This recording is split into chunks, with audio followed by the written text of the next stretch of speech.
Hello, U.S. History, and welcome to another Varela's videos. These will be our last notes for Unit 5, so we're looking at FDR and the New Deal. And the three words I want you to pay attention to are relief, recovery, and reform. We're going to be doing an assignment using those three terms this week in class. So here we go with FDR and the New Deal. Let's talk about who FDR is, Franklin Delano Roosevelt. He is someone who came from a very wealthy New York family, so he lived a very comfortable lifestyle. Upper class family. He served as a senator from New York in the U.S. Senate. He also had previously served under President Woodrow Wilson, and he was the Secretary of the Navy. He had run as vice president in an earlier election and did not win. And I always feel like that's probably a good thing because he's definitely better off being president. And we all know that he is the one president that has suffered from polio, which put him in a wheelchair for most of his adult life. And there's a quick story I want to share about that.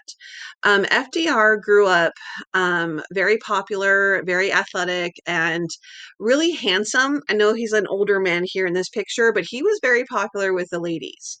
And then all of a sudden in his 20s, he got sick, and he got sick with polio and they thought he was going to die. He eventually recovers, but he never really recovers great use of his lower body.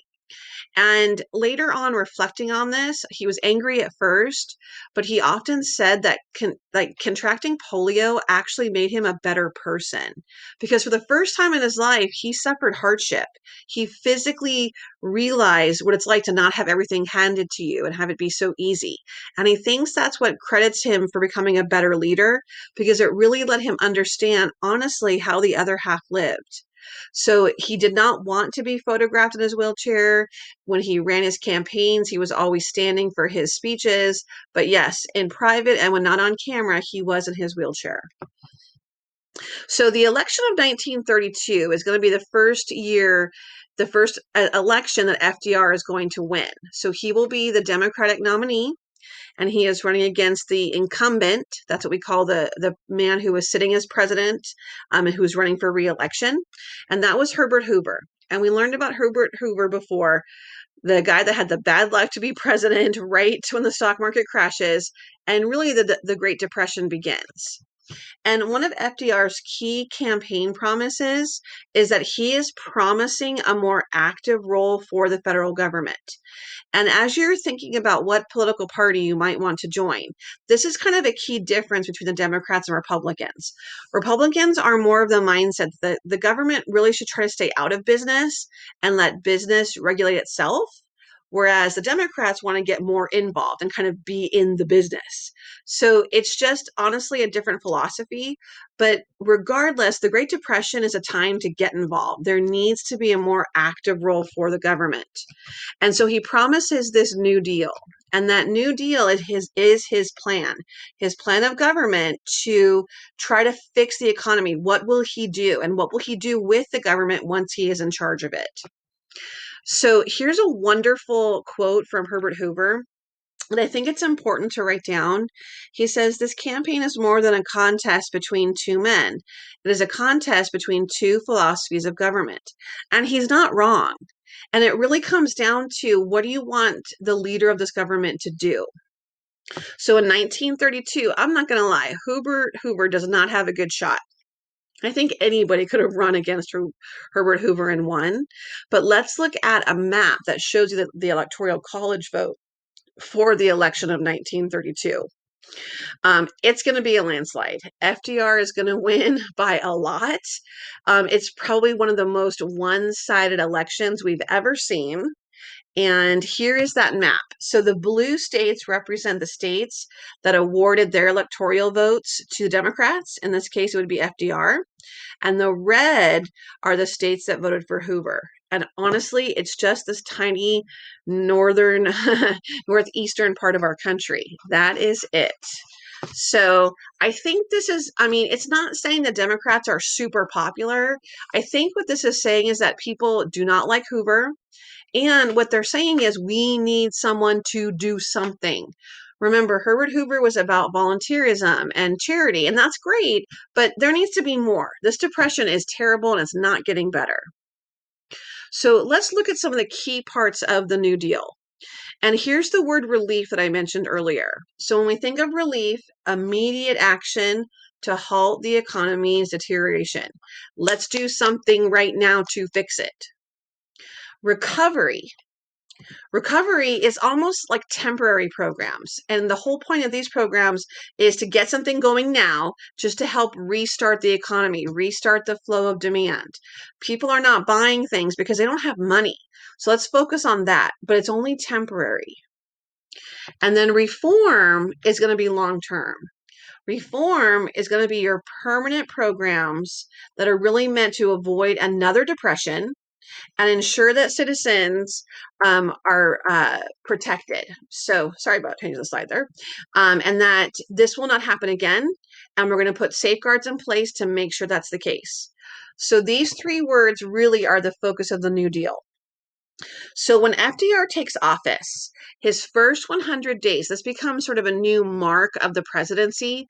You may have heard the last a few days when we talk about the current election and Joe Biden taking office on January 20th, the first 100 days almost become sort of a marking point in a president's legacy. And what do you do in those first 100 days?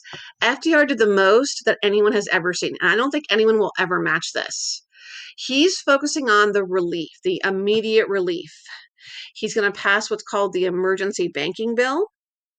And what this bill is going to do is really create a bank holiday.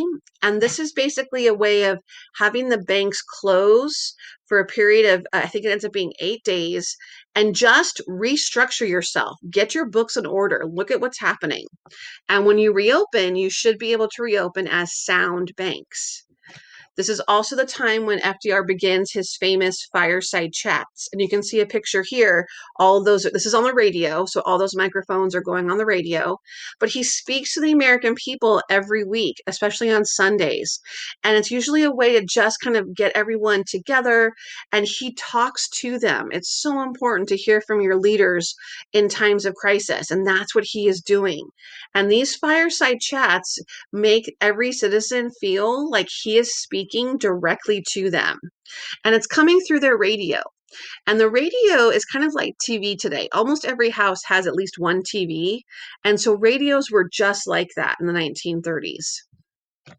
I think the biggest benefit of the fireside chats is the fact that they do provide this reassurance, a necessary reassurance for the people that he is going to fix it. And people believed him. So what happens in these first 100 days? We're going to look at our financial institutions first. So the first area is going to be our banks. And the first and probably the most important banking reform, and you still actually see this today. You can see this seal if you go to a bank ATM or a bank window. Sorry, it's kind of, it's a little bit covered up by the seal there. I'll see if I can move that. I can't right now. But basically, I'll read it to you. It says the FDIC is really a way to guarantee banks. It's insurance for banks. It will insure deposits in basically people's savings banks. It starts off at guaranteeing up to $5,000. And actually today it's been increased to guarantee up to $250,000. So this is why you don't have to worry about a bank run. If your bank, like Bank of America, for example, or Wells Fargo, if your bank is worried it's going to close, if it burns down to the ground, if something happens, if it gets robbed, if anything happens to that bank, your money is safe up till $250,000. And if you have that much money in your bank account, lucky, lucky. If you have more than that, then you have to actually purchase additional insurance. But right now, this is supposed to let people have faith to put money in banks and know that that money will be safe. No matter what happens to the bank, the government will back it up.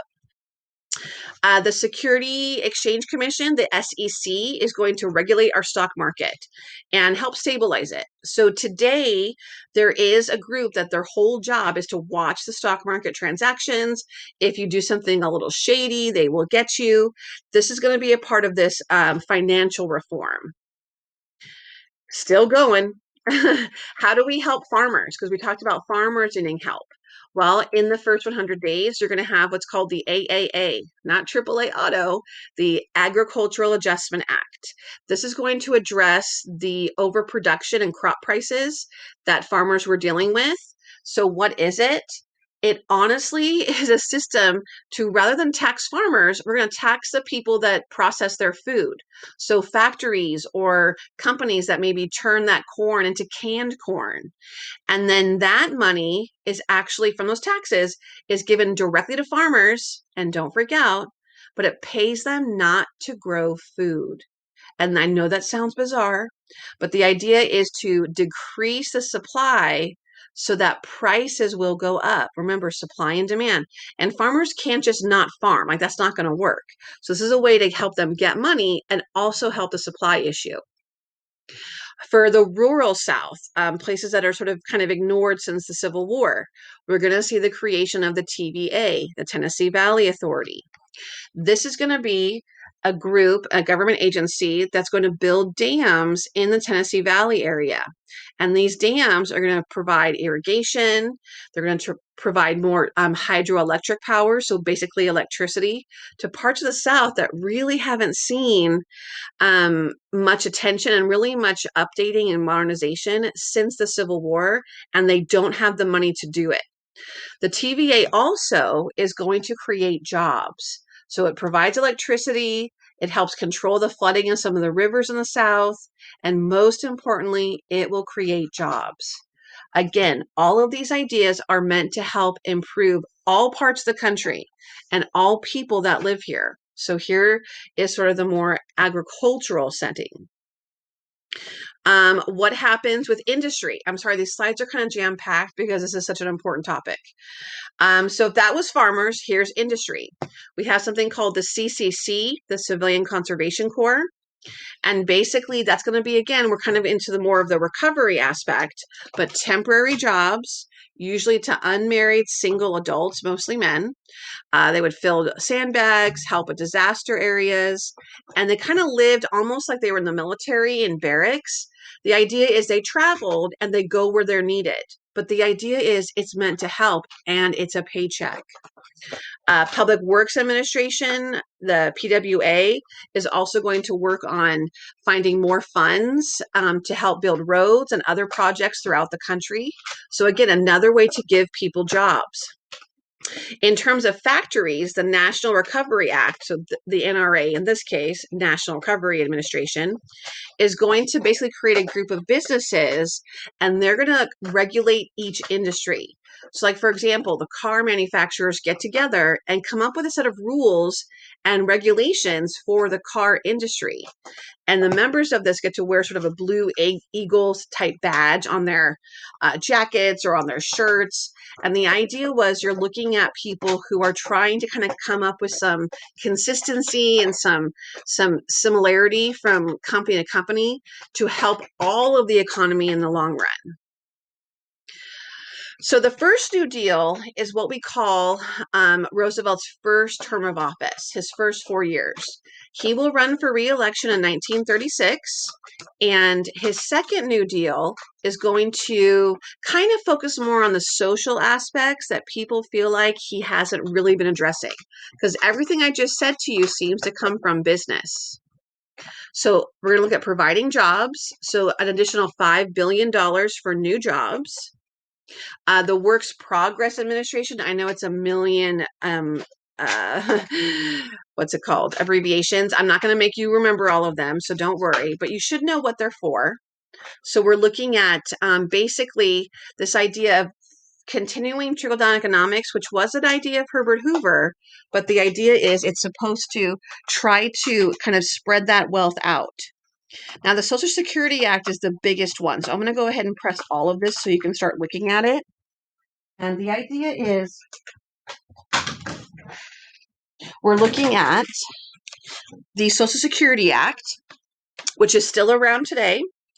It is unemployment insurance.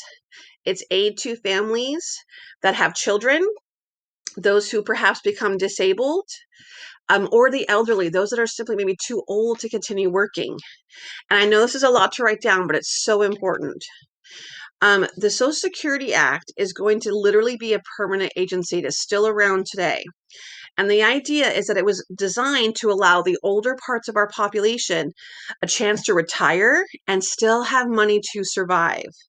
And then the idea is that they could sort of earn this money. And that's why we pay into Social Security now as workers, so that way we get it when we're older. This is something that's called a long-term benefit, and sometimes people don't support it. But to be honest, this is what FDR calls his cradle to grave security, that in our country, you will be protected if you need it.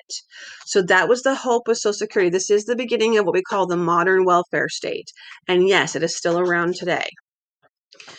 One thing about the WPA I forgot to mention earlier is that it does focus on buildings and works projects that benefit everybody. So like, for example, you're going to see this idea of building schools and other public works projects like parks, for example. The idea is that it's supposed to benefit everyone.